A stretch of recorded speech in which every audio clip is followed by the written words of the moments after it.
I'm gonna change the cap on this fuel water separator. I always switch these caps out because the ones they used to come with, that's these original ones,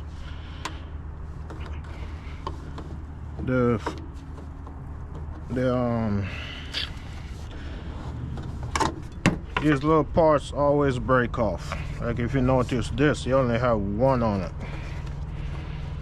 They always break off, so that's why I switch them out.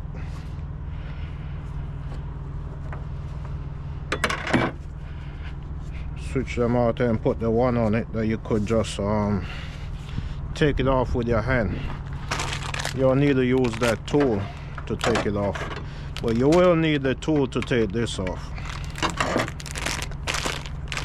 And I'll drop a link in the description so you could get that tool right there. This is a new one. Like you see, you don't need the tool, and it comes with an O-ring on it.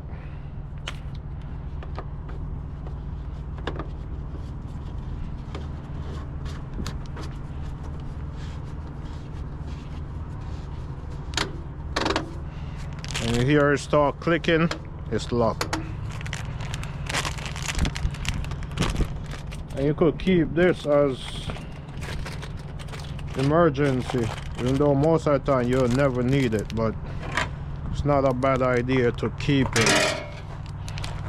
At least keep it for a while. Make sure everything good with that new one you buy before you decide to throw that out.